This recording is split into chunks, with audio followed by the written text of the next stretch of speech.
Hello friends, welcome back to story point. आज की कहानी जादुई टोकरी की कहानी है। If you like my video please subscribe and hit the bell icon. Sakshi एक बहुत ही अच्छी लड़की थी। उसे जानवरों से बहुत प्यार था।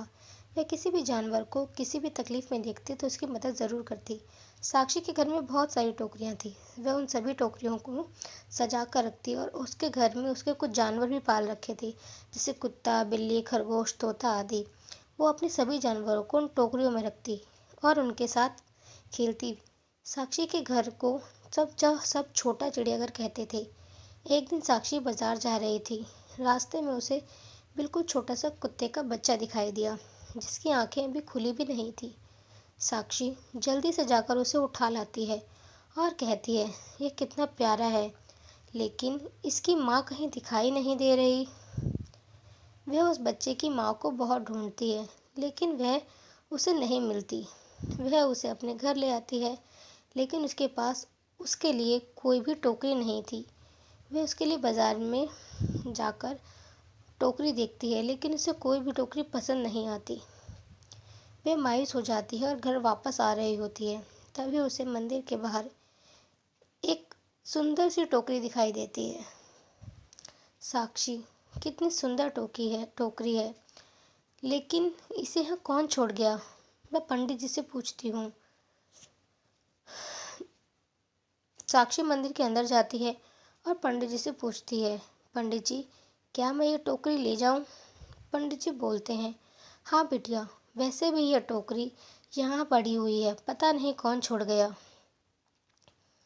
साक्षी वो टोकरी घर ले आती है और उसमें छोटा सा बिस्तर लगाती है और उस बच्चे को उसमें रखती है। जैसे ही वे उस बच्चे को टोकरी के अंदर रखती है, वह इंसानों की भाषा में बात करने लगता है और बाहर आते ही पहले जैसा हो जाता है। साक्षी चौंक जाती है और सोचती है कि ये कैसी टोकरी है। एक काम करती हूँ, किसी और जानवर को इस टोकरी में रख कर देखती हूँ। साक्षी अपनी बिल्ली को उस टोकरी में रखती है। जैसे ही वह बिल्ली उस टोकरी में जाती है, वह भी इंसानों की तरह ही बात करने लगती है। अब साक्षी समझ आती है कि यह जादुई टोकरी है। साक्षी उस टोकरी को संभाल कर रख देती है और डॉगी के लिए दूसरी नई टोकरी ले आती है। लेकिन जब भी साक्षी को किसी जानवर से बात करनी होती, वह उस जानवर को उस टोकरी में रखती और उससे बहुत सारी बातें करती और उसे बहुत अच्छा लगता जब जानवर साक्षी को अपने मन की बात बताते। एक दिन पड़ोसी साक्षी को अपनी बिल्ली के साथ बातें करते हुए सुन लेता है। वह सोचता है, साक्षी के पास जो जानवर हैं वे बोल सकते हैं, क्यों ना मैं इन जानवरों को चुराकर चिड़ियाघर में बेच दूं। मुझे बहुत सारे पैसे मिल सकते हैं, क्योंकि ये बोलने वाले जानवर हैं। ऐसे जानवर किसी ने नहीं देखे होंगे। अब पड़ोसी साक्षी के जानवरों को चुराने का प्लान बनाता है और गलती से उस दिन साक्षी उस जादुई टोकरी को जानवरों के पास ही भूल जाती है। अब रात को पड़ोसी चुपके से जानवरों को चुराने के लिए आता है।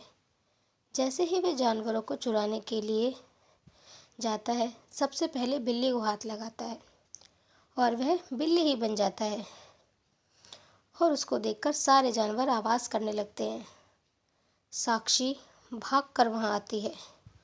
क्या हुआ, तुम सब इतना क्यों चिल्ला रहे हो? साक्षी कहती है। इतने में उसकी नज़र दूसरी बिल्ली पर जाती है और साक्षी सोचती है कि ये कहाँ से आई। वह उस बिल्ली को टोकरी में बैठाती है और उसे पूछती है कि वह कौन है। पड़ोसी बोलता है, मैं तुम्हारा पड़ोसी हूँ। मैं तुम्हारे जानवरों को चोरी करने आया था, लेकिन पता नहीं कैसे मैं बिल्ली बन गया। इतने में टोकरी से आवाज़ आती है, यह सब मैंने ही किया है। साक्षी उस बिल्ली को उस टोकरी में से निकालती है और टोकरी अंदर ले जाती है और कहती है कि वह उस बिल्ली को फिर से इंसान बना दे। टोकरी साक्षी की बात मान जाती है और बिल्ली को वापस से इंसान में बना देती है। पड़ोसी साक्षी से माफ़ी मांगता है और कहता है, मुझे माफ़ कर दो, अब मैं कभी ऐसा नहीं सोचूंगा। और यह बात किसी को भी नहीं बताऊंगा। साक्षी उसे जाने देती है और उस टोकरी को सुरक्षित अपने साथ अपने घर ले आती है। Thank you.